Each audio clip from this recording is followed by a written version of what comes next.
Comencem el nostre programa amb un dissenyador de videojocs que ha començat des de molt jovenet, ha tingut la passió pels videojocs i l'ha desenvolupat en una direcció realment increïble perquè ha pogut fer un videojoc que avui en dia és famós a tot arreu. Benvingut, Francisco Telles de Meneses.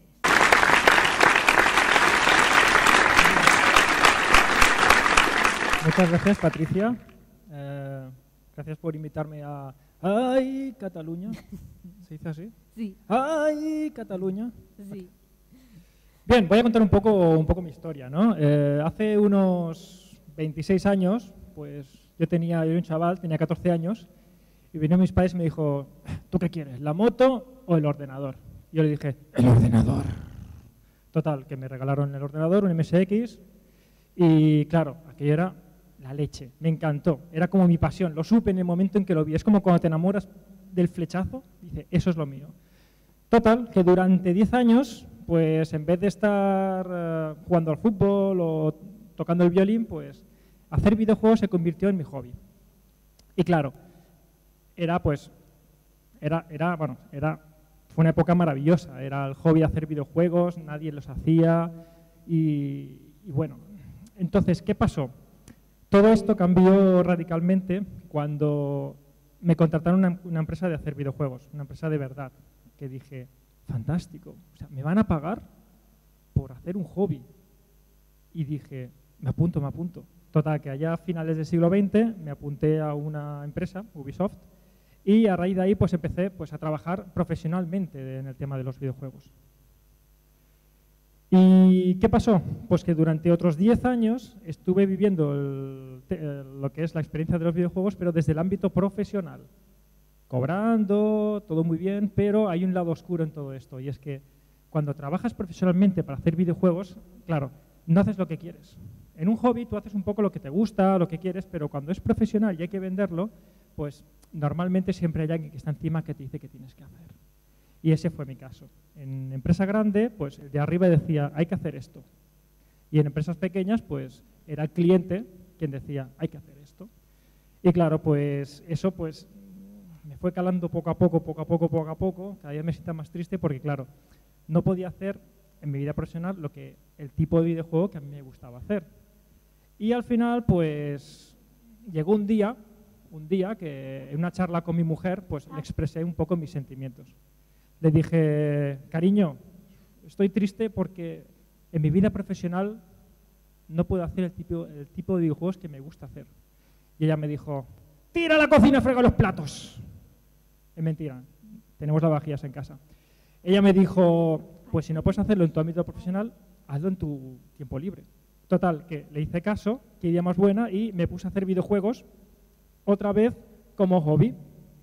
Trabajaba haciendo juegos, pero también empecé a hacer mi juego que yo quería hacer en mis ratos libres. Y durante 2 años pues estuve día y noche, estuve fines de semana, tiempo libre, me levantaba a las 5 de la mañana, sacaba las horas donde podía y estuve pues desarrollando el tipo de dibujos que yo quería hacer, pero para mí, como hobby, porque me gustaba hacerlo, porque me sentía feliz.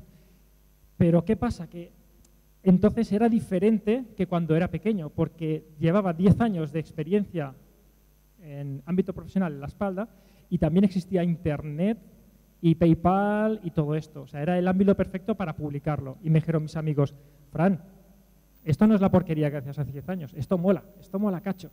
¿Por qué no lo publicas? Y entonces yo cogí y dije, vale, vamos a publicarlo, a ver qué pasa.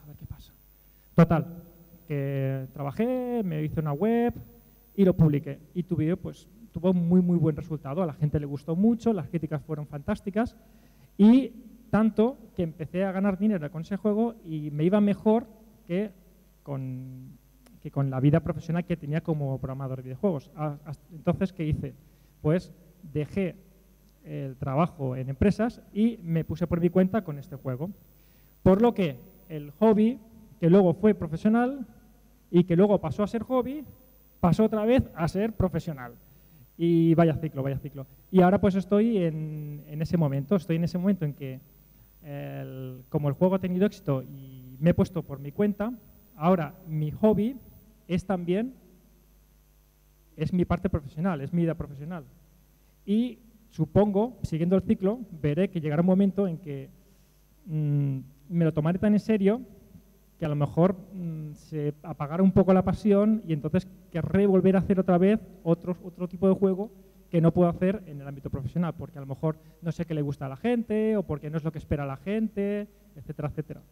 Claro, cuando haces un producto y gusta, está el problema de que luego vas a hacer un segundo y claro, y hay unas expectativas y la gente pues espera que será pues igual o mejor, ¿no? Y entonces, claro, ya puedes caer en la trampa que caen las grandes, ¿no? De no arriesgar, pues ir un poco más a lo clásico, a lo que ha gustado, hacer la segunda parte. Y bueno, esto es un poco la historia de mi vida con el tema de los videojuegos, un poco de background. Pues muchas gracias. Ven aquí De entonces, nada. ahora No me nos atrevo. sentamos para hablar un poquitico aquí. No me atrevo. Ay, sí, no te dé miedo, no te dé miedo. ¿Dónde me siento? ¿Aquí o allí? Siéntate aquí para verte así, para verte mejor. Como Hola. la Caperucita Roja, ¿no? Sí, sí. Bueno, es tan interesante tu historia porque tú la cuentas con tanta pasión. Entonces dime, ¿cómo fue cuando eras niño? ¿Ya jugabas con los... Vamos, si jugaba. Era un friki. Un friki solamente con ordenadores? Antes no existían los frikis, ¿eh? Pero salieron los ordenadores y era lo que se llama asocial.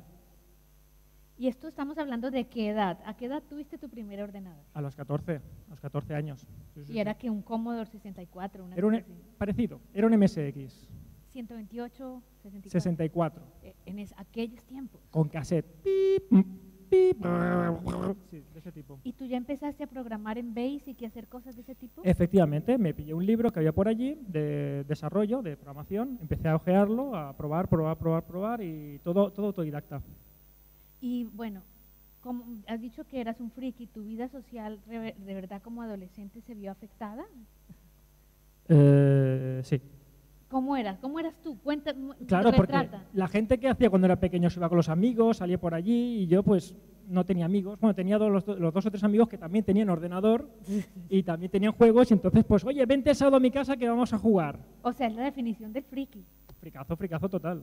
Fricazo total. Y entonces, bueno, cuando llega el momento de elegir una carrera, tú dijiste, ¿cómo fue? Yo quería hacer medicina, pero no me llegó la nota y entonces dije, bueno, pues haremos lo que sé, haremos informática. Que era lo que, pero también te gustaba, ¿no? Sí, a mí la informática me gustaba. Lo que pasa es que la carrera hace 20 años era muy diferente que actual. Y en aquel tiempo pues no existía el trabajo o la carrera de diseñador de juegos, eso no se veía. Uy, que va. Y tampoco había muy pocas o casi ninguna. Yo entré en Ubisoft, que era la primera, creo, el primer estudio que se creaba en Barcelona o muy de los primeros. ¿Eso en qué año fue? En el 99 creo que fuera. Entonces tú entraste ahí recién graduado ¿a hacer qué? A programar, a hacer juegos en 3D. No tenía ni idea de 3D, pero mira, me tuve que buscar la vida. Y por tu lado tú ibas haciendo en casa tu juego. Entonces lo hacía, pero cuando empecé a trabajar ya lo dejé, lo aparté. Me dediqué solamente a hacerlo durante el trabajo. ¿Y cómo fue que tú retomas y dices, y cómo surge todo ese universo? Porque una cosa que a mí me sorprendió tanto cuando te conocí fue que tú ibas contando con esa naturalidad tu juego, pero es que tú te inventaste la historia, los personajes, los dibujaste, hiciste la música, tú hiciste todo. ¿Cómo fue eso? Bueno, pues tenía práctica haciendo juegos anteriormente, haciendo gráficos, también como hice un poco lo que pude. También tuve un poquito de ayuda. Tuve un par de amigos que me ayudaron con unos dibujos que eran más complicados, a los que yo no llegaba, entonces me echaron un cable. ¿Otros frikis? Otros frikis, sí. Otros fricazos. Entonces tú dices, llega un momento en que tus amigos te dijeron ese juego mola, como has dicho tú, Sí. y decides dejar el trabajo. ¿Fue difícil o cómo fue ese momento, esa decisión? Fue una decisión, claro, fue una decisión durilla. Fue duro porque es dejar una cosa que estás haciendo por lanzarte a otra cosa. Entonces, también, por ejemplo, dejé Ubisoft para lanzarme al mundo de los móviles, para hacer mis propios juegos en móvil. Y claro, era un puesto de seguro, un puesto de trabajo seguro y que pagaban muy bien para lanzarte a saber qué. Siempre, estos cambios siempre son... O sea, hay que ser valiente. Sí, hay que ser valiente. Tú me dijiste una cosa también que me quedó sonando tan linda, que hubo un momento que tú no tenías mucho dinero y que tú ibas caminando hacia, no sé, dónde tenías que ir. Ah, sí, porque cobraba muy poco cuando empecé una empresa y claro, tenía que pagar un alquiler y no me daba para comprarme la tarjeta de metro. Entonces tenía que atravesar, pues, de Gracia, caminar hacia arriba, pasar el Parque Güell y llegar hasta el Carmelo, que es donde vivía en aquella época. Te volviste un cachas. Uy, cachas no, pero de pierna... Pero un hombre de muy buen estado físico. En verano me quitaba la camiseta para broncearme un poquito. Ah, mira, qué bien, lástima no haber estado. Pero bueno, estamos aquí. Pero eso lo traje a colación es porque me parece tan lindo que tú has seguido tu vocación y has creído en lo que has iniciado y has seguido eso con toda la valentía. Sí. Bueno, ya te digo, al principio era un proyecto personal, no tenía ninguna intención de venderlo. Tenía intención de ponerlo gratis y que la gente jugara lo que quisiera. ¿Y cómo se vive eso de llegar a un momento en que ya mi juego me lo compra nada menos que Nintendo? Pues me quedé impresionado. Dije, qué pasada. O sea, la propia Nintendo, que es como las consolas que para una persona que ha crecido con las consolas y con los juegos, es como un mito, ¿no? De repente estás ahí, estás con ellos y te ayudan y les gusta. Dice, nos ha gustado, lo queremos. ¡Oh, qué bien! Pero fue un camino también muy lindo, no es de la noche a la mañana. ¿Cuántos años desde que tú empezaste hasta que llegaste a Nintendo han pasado años de trabajo arduo, de creer? ¿Cuánto tiempo ha sido? Pues unos 4 años. 2 años trabajando en la clandestinidad. ¿Desde casa? Desde casa, como proyecto personal, luego lanzarlo al mercado y luego pues un par de años más pues modificándolo, mejorándolo, añadiendo doblajes, cambiando la música. Un chico, por ejemplo, se ofreció a rehacer algunas canciones, que es músico profesional. Tus composiciones, las sí. Y también creo nuevas, entró más gente, traductores, 16 personas, 16, el juego está traducido a 16 idiomas y todo voluntarios. Oye, Fran, que te quiero al polaco, el primero, al chino, al coreano, al japonés, a todo. Y toda gente que se ofrecía porque quería hacerlo, le gustaba. Qué bonito. Porque sí. Has creado también como todo un movimiento detrás. Sí, una comunidad detrás. Suele ser típico en juegos que es una comunidad de seguidores. Y hay gente que se identifica con los personajes y que se mimetizan con ellos. Sí, ¿cómo es? Sobre todo en España, porque los personajes los creé recordando a mis amigos de cuando jugaba juegos de rol, cuando era más joven. Ay, qué bonito. Pero ¿cómo? Cuenta un poquito más de eso mientras buscamos las preguntas de los... Pues, por ejemplo, a mí siempre me ha gustado un poco el cachondeo, ¿no? Y en esta vez pues he podido expresarla dentro del juego. Y es un juego que tiene mucho humor, pero muy a la española. Entonces los de aquí, claro, como es mi manera de hablar, muy natural, no es un diálogo creado por un diseñador, sino lo que me salía del alma, porque lo hice pensando en mis amigos, no en venderlo, pues claro, es más natural, más casero. Entonces te sientes como más identificado, ¿no? Incluso las tonterías que se dicen, o los diálogos, o... Y hoy en día tú manejas el propio, bueno, un momento, preguntas. A ver, preguntas, no mires. ¿Qué dice? No hagas trampa, no. Mira.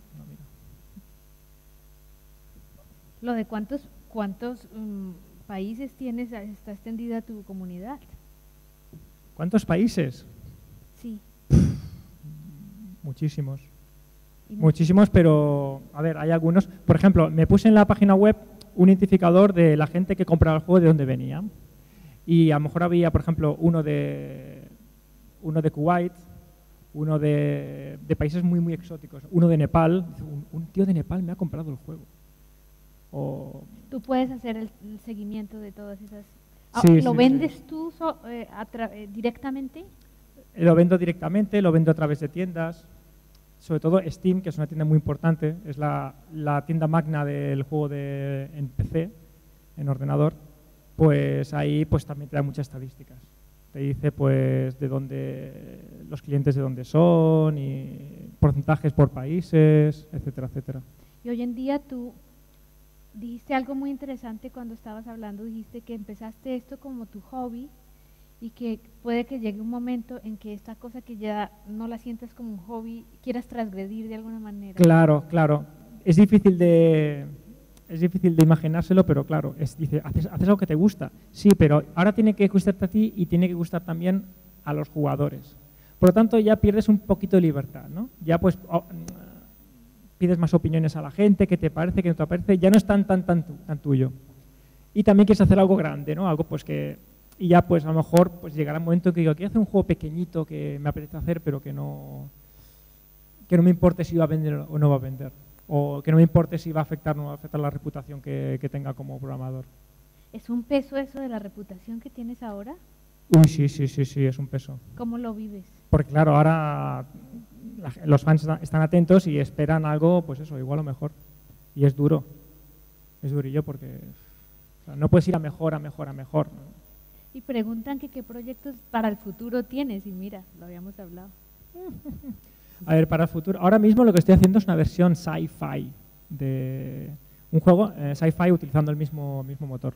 Es decir, en vez de ir con espadas y hechizos, pues vas con pistolas láser y con robots y cosas de estas. Y en cuanto a la historia, ¿cómo empezó esa historia? ¿Cuál fue el germen de la historia? ¿De la historia de un Epic? Sí, de un Epic. De un Epic estuve como 3 meses pensando en una historia épica, súper chula, de unos dioses que llamaban a través de los sueños a un personaje, a nuestro héroe, y después de hacer todos los diálogos, de imaginarme toda la historia, yo estaba orgulloso de, oh, qué bien, qué original que soy, ¿eh? Total, que lo he enseñado a mis amigos y uno me dice, tío, pues esta es la historia del Zelda, que es un juego muy famoso de Nintendo, ostras, que yo no había jugado. Y resulta que la historia era pues muy parecida. Y dije, ostras, ¿es posible tantos meses de trabajo? ¿Y ahora qué hago? Total, que se lo comenté a mi mujer otra vez y le dije, me ha pasado esto. Tu mujer realmente es un apoyo muy importante. Sí, me dijo, pues, ¿por qué no haces un juego de un tío que se va por el tiempo al pasado? Claro, mi primera reacción fue, no digas tonterías, ¿no? Pero luego lo pensé, ostras, si hago un tío de hoy en día que va al pasado, puedo meter un montón de fricadas, puede ser el juego menos serio, más llevadero, más divertido y mira, y lo hice. Para ti siempre, cuando tú lo cuentas, se siente como algo muy divertido. Sí, porque es una historia cachonda. Pero todo, el hacerlo. A ver, el juego es serio porque tiene un montón de cosas, pero lo que es la historia, los diálogos, es humor de aquí.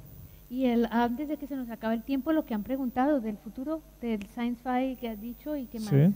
Luego tengo un proyecto entre manos que quiero empezar con un crowdfunding, porque es un proyecto, esto sí que es una cosa un poco rara. Los indies hacemos cosas muy raras, es lo que nos diferencia un poco de los AAA, ¿no? Que hacemos cosas nos va la olla. Pues es un proyecto que lo que tú haces en el juego luego pasa en la realidad. ¡Ah! ¡Qué miedo! Es decir, que si tú, por ejemplo, te cargas a alguien, luego en la realidad le pegan un tiro a alguien. Pero eso no pasa porque no es de... Claro. Pero va un poco por ahí. Ahí ya tienes una responsabilidad. En un juego normal tú juegas y, yo qué sé, destrozas un edificio y no pasa nada. No pasa nada. Son bits que hay por el ordenador. Pero en este que quiero hacer, este proyecto, cuando tú consigues hacer algo, pues eso, luego por un servidor, se detecta por un servidor y entonces luego... con unos contactos que tengo con unas empresas, pues entonces sucede en la realidad también. Pero es lindo por las posibilidades de construcción de cosas positivas socialmente que tiene eso. Bueno, ¿no? Puede ser, ya lo veremos. Como voy a ayudar a una señora mayor hoy a llevar la compra, o mañana voy a, no sé, hacer una buena acción. Por ejemplo, también podría ser. Ah, qué bonito. Bueno, pues va un poco por ahí, Es un experimento. Y como es un experimento, voy a hacer un crowdfunding para ver si a la gente le gusta. Si a la gente le gusta, apoyará el proyecto y meterá dinero. Si no gusta, pues entonces ya no lo hago. Ah, pues bueno, ya hemos llegado a nuestros 6 minutos. Muchas gracias. Aquí podríamos estar hablando como hasta mañana porque tú eres interesantísimo, pero vamos a seguir hablando aquí y vamos a seguir pendientes de lo que tú haces. Fantástico. Además que tienes muchos fans en Brasil que dicen que eres guapísimo, cosa que yo confirmo. Bueno, gracias. Muchas gracias.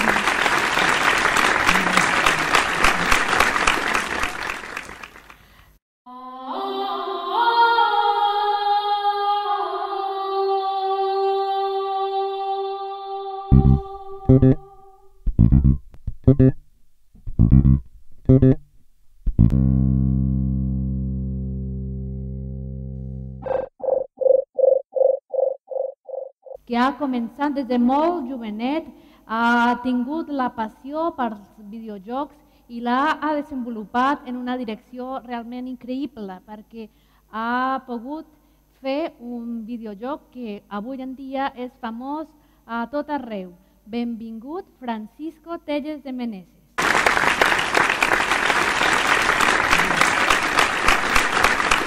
Muchas gracias, Patricia. Gracias por... Lo supe en el momento en que lo vi. Es como cuando te enamoras del flechazo, dice, eso es lo mío. Total, que durante 10 años, pues en vez de estar jugando al fútbol o tocando el violín, pues hacer videojuegos se convirtió en mi hobby. Y claro, fue una época maravillosa. Era el hobby de hacer videojuegos, nadie los hacía y bueno, entonces, ¿qué pasó? Todo esto cambió, invitarme a ¡ay, Cataluña! ¿Se dice así? Sí. ¡Ay, Cataluña! Sí. Bien, voy a contar un poco mi historia, ¿no?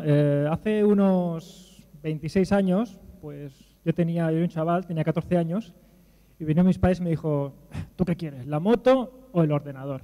Yo le dije, el ordenador.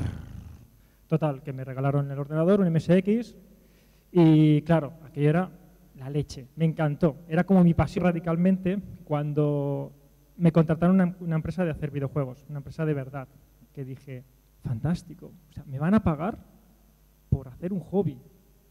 Y dije, me apunto.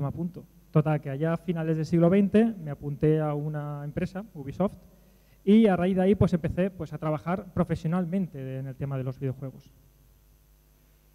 ¿Y qué pasó? Pues que durante otros 10 años estuve viviendo el...